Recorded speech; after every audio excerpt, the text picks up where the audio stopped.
Hello everyone, this is Adam from Newfeed.com. Recently, Minecraft Episode 7 Access Denied came out, and I decided to do a little video discussion about it. So if you haven't read the review, it's in the description below. This one is going to just be my afterthoughts of the episode. Of course, if you haven't played it, spoilers ahead, but if you have, good for you, it's a really good episode. So what does the episode curtail? Basically, a supercomputer called Palma in this alternate universe has taken over the populace with the misunderstood order to make everything more efficient. So Palma has taken over the creatures, the mobs, the people, except for the creator of the supercomputer, and Jesse and his friends happen to stumble onto this new dimension because Petra decides in her infinite wisdom to go into a portal by herself, get separated, and they get set into this whole fiasco to stop Palma from finding an exit portal and doing the same to the rest of the world. If you've been playing since the first episode, Minecraft Story Mode has jumped a major momentum gap. The first episode was really dull and uneventful, but each episode that followed steadily grew the popularity of this series, at least from my perspective. At first, everyone gave it like a 6, a 7, basically mediocre reviews. And then after a while, it just started to pick up so much steam, especially after they they didn't really ditch the whole childlike friendly motif. It's still there, but there are also underlying mature themes here, like such as sacrifice, what it means to be a hero. In this episode, it also tends to use Jesse's accomplishments against him, or her, if you play as a girl.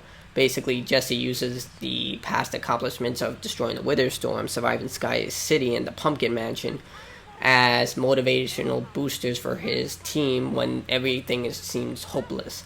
But then it's used against him later on by Palma, who says that he's done so much to also harm his friends by not saving Ruben, by bringing them in this whole situation in the first place, not getting them home. Almost like he has an ego to himself, but depending on how you play Jesse, it can be seen that way from the very beginning. But the episode was very good. I liked it a lot. It dealt with it well.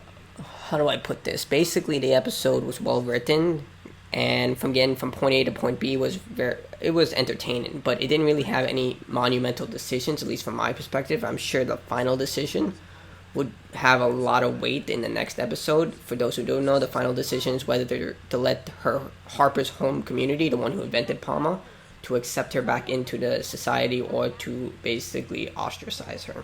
That's up to the player to try and convince to get Harper back in, or to leave Harper into the desert wasteland. But my issue with these portals is that you see all these interesting portals in the beginning of the episode, like Fire World, Bat World, Snow World, but you never really visit them, and you just see these plain other worlds. Like, yeah, interesting things happen, like the Pumpkin Mansion and Sky City, but I guess outside from the all personalities and all these new people, the world really isn't that different from Jesse's home world. I mean, it looks exactly the same. Yes, Sky City was a place that was up in the clouds and no one knew this whole entire biome existed beneath them, but ultimately it's just, people who were misunderstood, who didn't know that this existed. It could have easily just been a teleportation portal, and these people could have been living in Jesse's world without any knowledge of this. Or the second one, when it dealt with the Pumpkin Mansion, again, it could have been just a far-off world where Jesse never visited. Or this one, where another far-off world where Jesse never visited. If you played the Xbox One, PS4, or PC versions of Minecraft, these worlds are massive. So, from my perspective, they didn't really do that well of a good job of conveying a very mystical world, because they're all the same. I guess another counter argument would be, these are just like separate game files where each world is different from the next. Like, my world will be different from yours when you start a new game, so that's what these new mystical worlds are coming from. But from my view, I would argue I would love to see like a world where the mobs were friendly and the people were dangerous, or maybe in a world where, I guess, Redstone doesn't operate the same way as it used to, or maybe there is no sunlight, so all the mobs just wander around all the time and the people have to adapt to this situation with no sunlight, how to grow food, and etc. Those type of situations. But I'm sure they probably have those ideas. Telltale is a very intelligent developer, as we've seen from other games such as The Walking Dead, Tales from the Borderlands, The Wolf Among Us. So they might be saving those ideas for Minecraft Story Mode Season 2 if it gets renewed, or, later on. I don't know what the next episode could contain. It could have these worlds, and then we just run through them. Actually, that would be disappointing. But with this episode, it was not different, but it was incredibly awesome because I'm a huge science fiction fan, and they did it so well, especially with the VR headset. There's a video in the description, you want to watch that again, where Jesse takes control of a zombie, then a skeleton. It's pretty cool. I really enjoyed it, so they definitely did a fantastic job with this episode. It's taken a huge 180 from the first episode. Everything that Jesse's accomplished, everything he's seen, the people he's met, the friends he's made, the enemies. So I really just want to know how they're going to conclude this episode. Obviously, they have to go home, but what that it's going to actually do to the world, because these portals, it's like you just opened Hell's Gate and you can't shut it back. Like, now these portals exist, so that means if Jesse went through, all these other people from these other worlds can come through as well. As we saw in the beginning of this episode, some guy with a top hat just walks right through.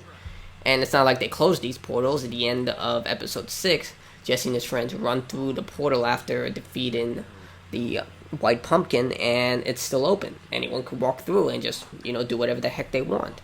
So who's stopping them, and should he stop them? Obviously, these portals connect the worlds. Why shouldn't they have as much right to travel among the worlds as Jesse himself? I mean, he's done some stuff. I mean, he's done it for the greater good. He saved people and everything, but it just seems that more would be out of it if they allow people to communicate with one another, to develop new ideas and everything, like cultural diffusion. But that's for a later episode, so I highly recommend the episode. It's fantastic. Go watch my full play. Go watch the fight scenes between Jesse and Lucas and Petra. They're also in the description below. And yeah, check out my other content. Also, tell me what you thought of Minecraft episode 7. Did you like it? Did you hate it? Why did you like it? Why did you hate it? Do you feel neither and you just felt like it was basically just there? I mean, you're entitled to your opinion, just like anyone else. So, like the video, subscribe to the channel, and stay tuned for more videos from me, Adam. And check out my other stuff. And as always, everyone, stay awesome.